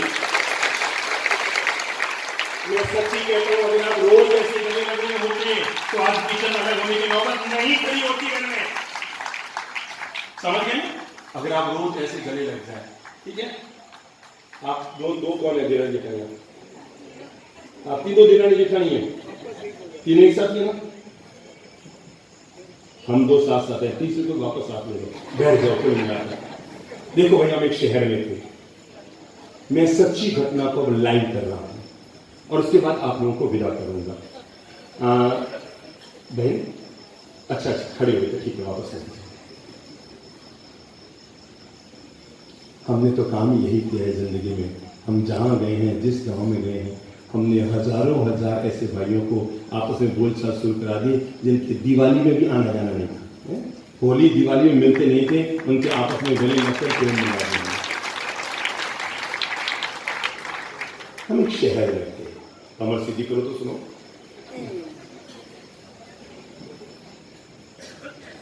जीवंत घटना सुना रहा हूं, लाइव कर रहा हूं। हमारा नियम है, हम लोग 2 महीना तो पांडाल में बोलते हैं, जैसे हमारा रायपुर चतुर्मास होगा तो 2 महीना तो हम कहाँ है रायपुर में आउटडोर स्टेडियम जो है बूढ़ापाड़ा स्टेडियम, तो 2 महीना तो हम स्टेडियम में बोलेंगे और शेष जो 2 महीना होते हैं हम शहर के अलग अलग कॉलोनी में प्रवचन देते हैं ताकि सबके घर में भी जाना हो जाए, क्योंकि कार्तिक पूर्णिमा को हमारा बिहार हो जाता। तो हम एक शहर में थे और प्रवचन माला पूरी हुई, फिर अलग अलग कॉलोनी में प्रवचन चल रहे थे। इसी के बीच शहर का एक अमीर आदमी खड़ा हुआ, वो हमारा उसी साल भगत बना था। उसने कहा गुरुदेव मेरी इच्छा है। मैंने कहा बोलो। कि मेरी इच्छा है मैं पूरे नगर का जीवन करूंगा, सकल समाज का जीवन, मतलब 15 से 20 जनों का खाना और आपका प्रवचन। मैंने कहा भाई हमारे प्रवचनों में ये लड्डू पेड़े प्रभावना सिक्के इन सब की जरूरत नहीं रहती, वैसे ही बैठने की जगह नहीं रहती, तो जीवन की कहां जरूरत रहती है? कि नहीं बाप जी, मुझे मेरी इच्छा है मैं पूरे समाज का जीवन करूंगा। मैंने कहा करो, अगर इच्छा है तो करो, मेरी कामना है। उन्होंने पूरे समाज के जीवन का आमंत्रण दिया, मतलब 2 पंडाल बंदे, यहाँ बनाना इससे कोई बहुत बड़ा, मतलब 10 गुना बड़ा, 15,000 लोगों का खाना करना था और 15,000 लोगों का प्रवचन का अलग पंडाल और भोजन का अलग पंडाल। पूरे नगर में चर्चा थी, सकल समाज का जीवन हो रहा है, बाप जी का प्रवचन हो रहा है। हमने कहा बहुत अच्छी बात है, होने दो भाई। कोई 2 दिन पहले हमारे पास समाज के 4-5 वडील लोग आए, वडील मीन्स बड़े लोग आए। कहा गुरुदेव आपको हम अंधेरे में नहीं रखना चाहते हैं, एक उजाला हम आपको देना चाहते हैं। मैंने कहा बोलो भाई। कि गुरुदेव जो आपका दिन भर साथ में घूमता है ना आगे पीछे, ये जो आपका नया भगत बना है, ये सगे 2 भाई।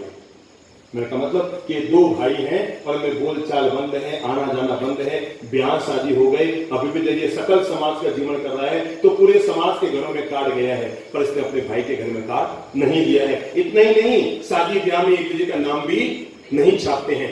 आप जहां जाते हैं भाई भाई को मिला देते हैं। बाप जी कोई चमत्कार करते हैं। अब मैंने कहा भाई परसों तो कार्यक्रम है, अब आप अभी कहने आए, थोड़ा पहले कहते मैं समय लेता, परसों कार्यक्रम। अरे बाप जी आप कोशिश तो करो। मैंने कहा भाई वो दूसरे भाई को तो मैं जानता नहीं, उसको फोन कर दो जो कार्यक्रम कर रहा है, वो हमारा भगत ही है, उनको बुलाया। पति पत्नी दोनों आकर बैठे। मैंने कहा पधारो। अब मैं कहा सीधी बात शुरू करूंगा तो वो समझ जाएगी कि महाराज का किसी ने कान भरा है। अब मैंने कहा मैं क्या करूं। मैंने कहा भाई और कैसे सब तैयारियां हो गई और सब बढ़िया वाली।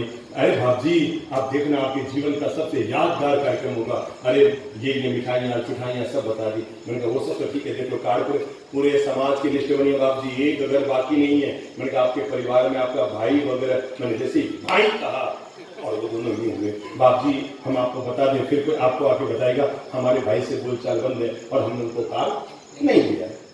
तो मैंने कहा भाई आप हमसे प्रेम करते हो, जो दुनिया में फेमस है भाई भाई को मिलाने के लिए, तो आप एक काम करो ना, आप उनको भी कार्ड दे दो।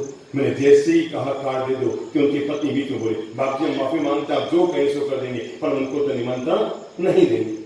मैंने कहा भाई साहब आप क्यों बीच में बोल रहे हैं? मुझे लगता है इन दोनों को ये हालत में लाने में आप ही का रोल रहा होगा। इस हालत में लाने में कहीं ना कहीं तो भूमिका रही होगी। मैंने कहा मैं इनसे बात कर रहा हूँ, समझा रहा हूँ। उसका तो पता नहीं, माता खनक गया, वो तो एकदम मुक्ति लाने जाते बैठ गई। अरे मैंने कहा क्यों माता पूरी कर रहे, कल इसी के हाथ की रोटी खानी है तुझे, रात में इसी का माथा खराब कर दिया।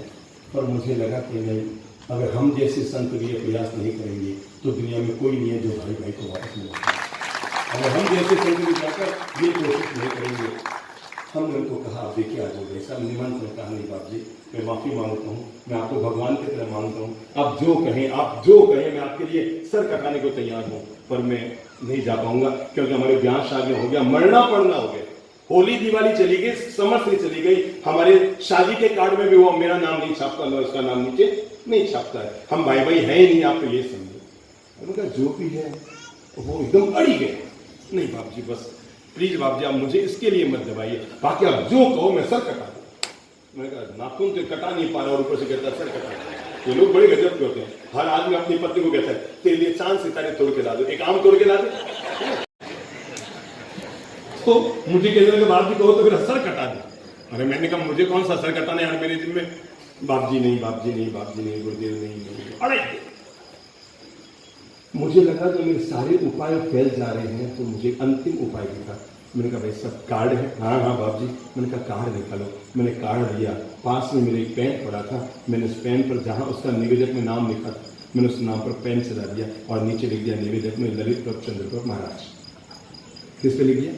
कार्ड पर फ्रॉम होता है ना भेजने वाला कौन, मैंने लिख दिया ललित प्रभ चंद्रप्रभ महाराज। मैंने उनको कहा, मैंने कहा भाई साहब अब तो कोई दिक्कत नहीं, आपका तो नाम भी इसमें से हट गया, अब आपका नाम ही नहीं है, अब तो जाकर देखो, अब तो हमारी चिट्ठी है ये, आप जाकर अपने भाई को देख के आ जाओ।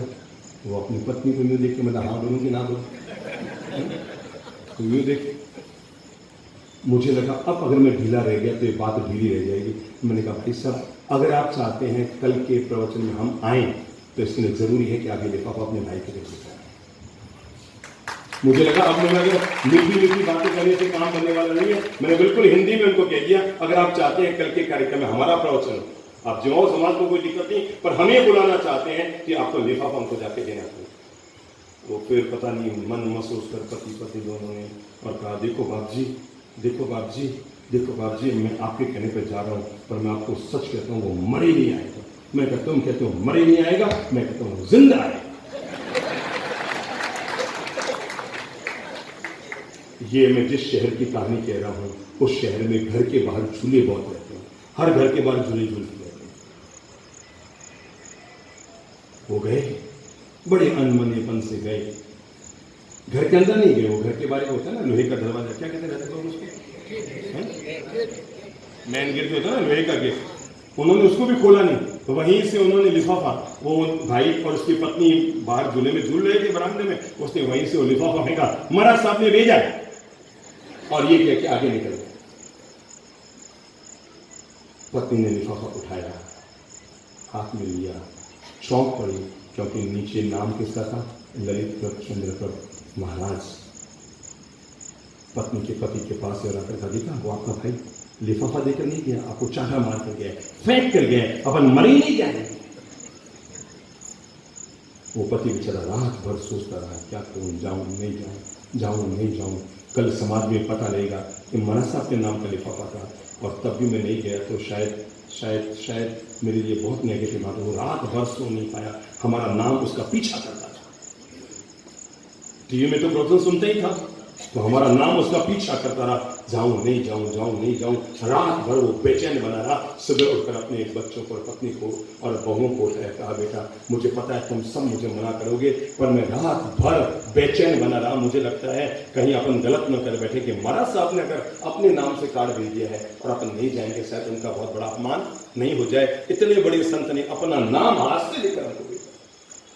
अंततः सुबह 2 घंटे की मीटिंग हुई घर में और निर्णय लिया गया अपन जाएंगे पर खाएंगे। कार्ड महाराज साहब ने भेजा है, मैं लाइव कर रहा हूं क्योंकि दोनों भाई आज हमारे खास भगत है, ये लाइव घटना कर रहा हूं। वो उन्होंने कहा हम जाएंगे पर खाएंगे।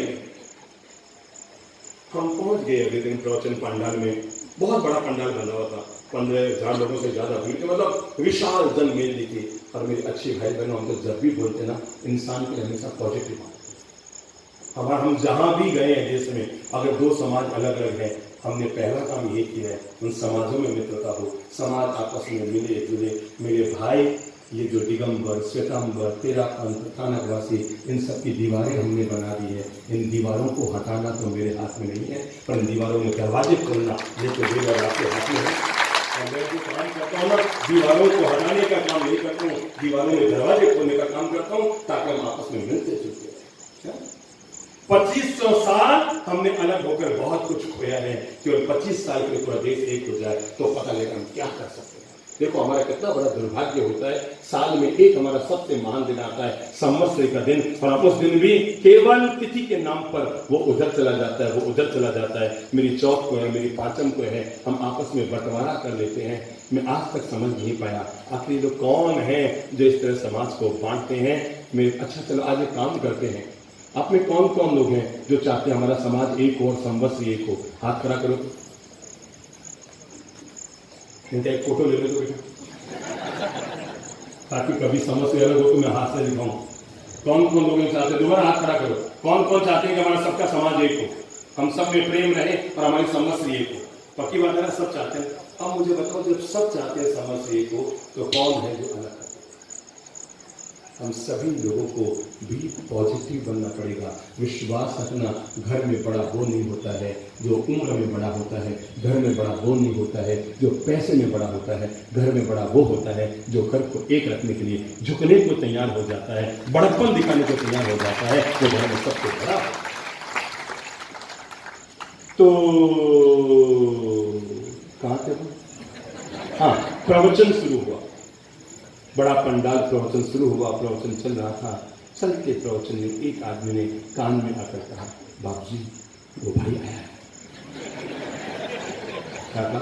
वो दूसरा वाला भाई आया है।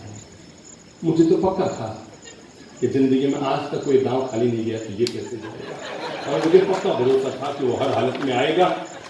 प्रवचन पूरा हुआ और 15-20 समाज के लोग मिलकर उस भाई को, किसको, अब बेचारा जिसने कार्यक्रम कराया वो तो किनारे रह गया, मुख्य अतिथि वो बन गया जो आया, और उसको पकड़ के लाए, बाप जी देखो ये आए हैं। और उसने कहा, बाप जी बस आपका नाम लिखा था तो मैं आ गया, बाकी मैं मर ही नहीं आता बाप जी, आप नहीं जानती। अब उसने 5-7 किस पर, अपने भाई पर ठोकने शुरू कर दिए। अरे ये आप नहीं जानते, समाज में बड़ा नाटक करता है, समाज में करता है कि इसने मेरे साथ ये किया, ये मेरी जमीन का वो कर दिया, वो कर दिया। अरे भाई जब किसी आदमी को एक दूसरे के ऊपर दोषारोपण करना होता है तो मैं आपकी कमियां निकालूंगा, मेरी कमियां निकालेंगे, तो नियम है। मैं कहा ठीक है भाई साहब, जो हुआ आप आ गए ना, बस बाप जी मैं तो आपका मान रखने के आ गया कि इतने बड़े संत ने अपने नाम से मुझे कार्ड भेजा, तो मुझे लगा नहीं जाऊंगा तो भूल हो जाएगी, मैं आ गया। मैंने कहा चलो चलो चलो, और मैं कुछ और भी करना आगे चाहता था। मैंने उनके कंधे पे हाथ रखा, हम पंडाल के बाहर आए, और जहां हमारा कार्यक्रम था पंडाल के बिल्कुल बाहर निकलते 5 मकान के बाद उसी का घर था जिसकी तरफ से कार्यक्रम था, उस भाई का घर था। हम पंडाल के बाहर पहुंचे, उसके घर के आगे पहुंचे। मैं जैसे घर में मुड़ना चाहा कि वो क्या समझ, वो खिसकने के लिए तैयार करने का, बाप जी मैं चलूँ बाप, मैं कहा चलो चलो, नहीं बाप जी नहीं, बाप जी बस, बाप जी बस, माफी मैं आपके लिए आ गया, बाप जी बस मैं जाऊँ, बाप जी मैं जाऊँ। पत्नी भी पीछे थी, बस हो गया, नहीं चलो चलो चलो चलो चलो कर रही थी। मैंने कहा चलो ना, आप आए हैं पहली बार हमारे आए, चलो आज हम आपके हाथ से आहार लेते हैं। क्या करना, क्या लेते हैं? आहार लेते हैं। अब जैन का जाया और उसको महाराज बोल दे कि तुम्हारे हाथ से आहार लेते हैं, तो इतनी तो उसके काकू जी की हिम्मत नहीं होती कि कह दे मैं आहार भी नहीं हूँ, काकू जी भी अड़ी हिम्मत तो नहीं होती। और अब वो आँख की शर्मा शर्मी अंदर घुसा, साथ में पत्नी घुसी। देखना घटना को, हम वहाँ पहुँचे, सामने वो क्या कहते हैं जिस टेबल पर सब सामान रखते हैं ना खाने पीने का, डाइनिंग टेबल, उस पर सब वो जो भोजन बना था ना, सब्जी वब्जी मिठाई सब जो रखी हुई थी। तो एक भाई इधर खड़ा था, दूसरा भाई, मतलब दोनों के चेहरे ऐसे थे। मुझे वो पोज करना नहीं आता, आप लोग करते नहीं, कोई करके बताओ ना, आपको जरूर काम करता, मुझे वो आता नहीं, एकदम ऐसे गुस्से में भरा, मुझे तो पोज भी करना नहीं आता। मुझे लगा यार मैं खराब क्या रहा हूँ उनसे, वो भी हूँ, मतलब जैसे कि हमारा सब बहुत गलती। मैं कहा छोड़ो यार माता थोड़ी, मैंने तो झोली उठाई, मेरा पात्र बाहर निकाला, मैं कहा लो बोरा।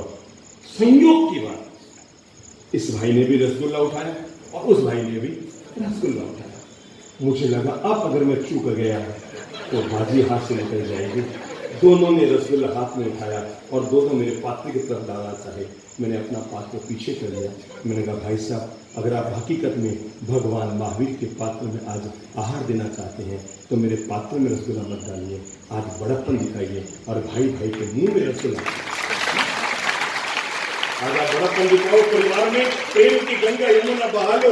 और ये द्वेष और कषाय की धारा कौन से जन्म जन्मांतर तक चलती रहेगी? कितना बड़ा द्वेष और क्लेश का वातावरण रहा। एक माँ की कोख से पैदा हुए, एक माँ बाप के संतान हो, एक माँ का दूध पिया, एक साथ बचपन में पले घुसे पड़े खड़े हुए पांव पे खड़े हुए, ये कौन सा दिमाग का भेजा है? और हमसे ज्यादा अच्छे तो गली के कुत्ते होते हैं जो दिन में लड़ते तो शाम को एक जगह बैठे नजर आते हैं। जो सुबह लड़ भी ले तो शाम को एक जगह बैठे नजर आते हैं। हम हैं इंसान ऐसे, एक बार क्या लड़ लिए भाई भाई आपस में मुंह नहीं देखते। और मैंने जैसे ही कहा एक दूसरे के मुंह में वो क्या वो रसगुल्ला डाल दो और उनको तो मतलब हार लग गए और दोनों यूं खड़े हो गए। वो क्या चलो बाप जी, वो क्या चलो बाप। मैं कहा चलो, मैंने दोनों का हाथ पकड़ा, वो मुझे लगा अब अंतिम दांव मुझे खेलना पड़ेगा। मैं कहा चलो रे, और मैंने पकड़ा के दोनों का हाथ एक दूसरे में, और मैंने बड़ी मुश्किल से उन दोनों के मुंह में रसगुल्ले दिलवाए। सच कहता हूँ माताओं, रसगुल्ले मीठे थे पर दोनों भाइयों के चेहरे बड़े फीके थे।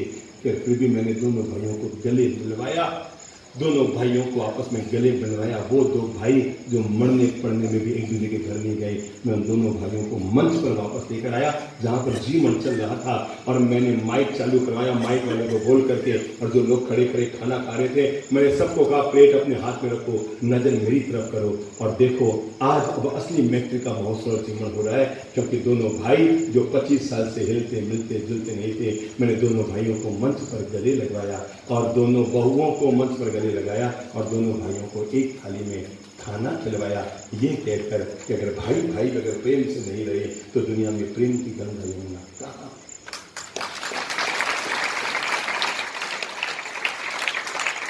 और आज तो उन दोनों भाइयों में इतना प्रेम हो गया है कि एक दूसरे के लिए पहले एक दूसरे को मारने पे लगे रहते थे, अब एक दूसरे पर मर रहे हैं। केवल मन को तैयार करना होता है। और मैं अपनी बात खत्म करूं इससे पहले आप सब लोगों को पारिवारिक प्रेम का पाठ पढ़ाते हुए अनुरोध करना चाहूँगा। मेरे अच्छे भाई बहनों, जिस घर में रहते हो, आपके घर में रहने से घर में आग न लगे, घर में बाग लगे। हर कदम, हर जबान, हर बात हमारी ऐसी हो जिसके कारण घर में कभी भी कलह का वातावरण न करो। मेरी अच्छी बहनों, अगर आप लक्ष्मी बनकर घर में आई है तो लक्ष्मी बनकर रहो। और लक्ष्मी कभी आपस में अलग नहीं करती, लक्ष्मी तो हमेशा सरस्वती है। लक्ष्मी मिलकर आपस में सबको जोड़ती है। हिल मिल जुल कर रहना, यही जीवन का स्वर्ग है। हाँ, बस एक काम जरूर करना मेरे भाई, अगर आप हमें गुरु दक्षिणा में कुछ देना चाहते हैं, आप हमें रोज टीवी में सुनते हैं ना, रोज मोबाइलों में देखते हैं, लाखों लोग देखते हैं, पर हमने जिंदगी में किसी से कौड़ी नहीं ली आज तक। पर आप हमें गुरु दक्षिणा देना चाहते हैं तो मैं झोली फैलाकर आपसे मांगता हूँ कि इतनी सी गुरु दक्षिणा देना कि घर में जो बूढ़े माई थे ना, उनको निभा देना, उनके सुख की सांस दे देना, उनके जीवन में खुशियाँ दे देना। आप यही समझना, ऐसा करके आपने ललित चर्चा में महाराज की सेवा कर दी है। परिवार को इंग्लिश में क्या कहते हैं? बोलो बोलो, सब बोलो। परिवार को इंग्लिश में क्या कहते हैं? फैमिली। और फैमिली की स्पेलिंग क्या होती है? बोलो तो FAMILY। दोबारा बोलो, फैमिली की स्पेलिंग FAMILY।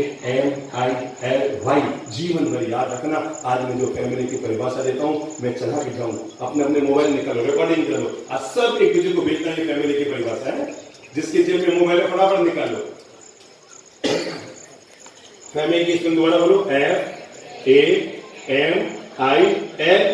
सब बोलो, F फॉर फादर। जोर से बोलो, F for A for and, M for mother.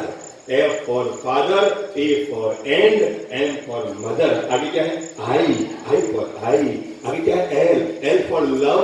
आगे क्या है? U। Y for you. Father and mother, I love you.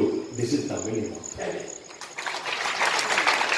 यहाँ पर लोग सुबह उठकर अपने माँ बाप को धोख लगाते हैं, उन्हें गले लगकर अपने प्रेम, प्यार और मोहब्बत की शुरुआत करते हैं। इसी का नाम परिवार होता है। और मैं चाहता हूँ आप सब लोगों का घर और परिवार ऐसा ही स्वर्ग भरा बने, ऐसा ही आनंद भरा बने, ऐसा ही प्रेम भरा बने।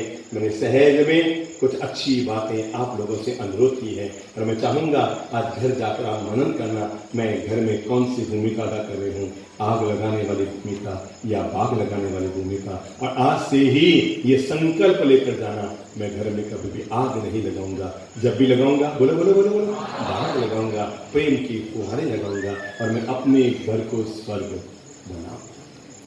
हमारा चैनल सब्सक्राइब, लाइक, शेयर करें और बेल बटन दबाना ना भूलें।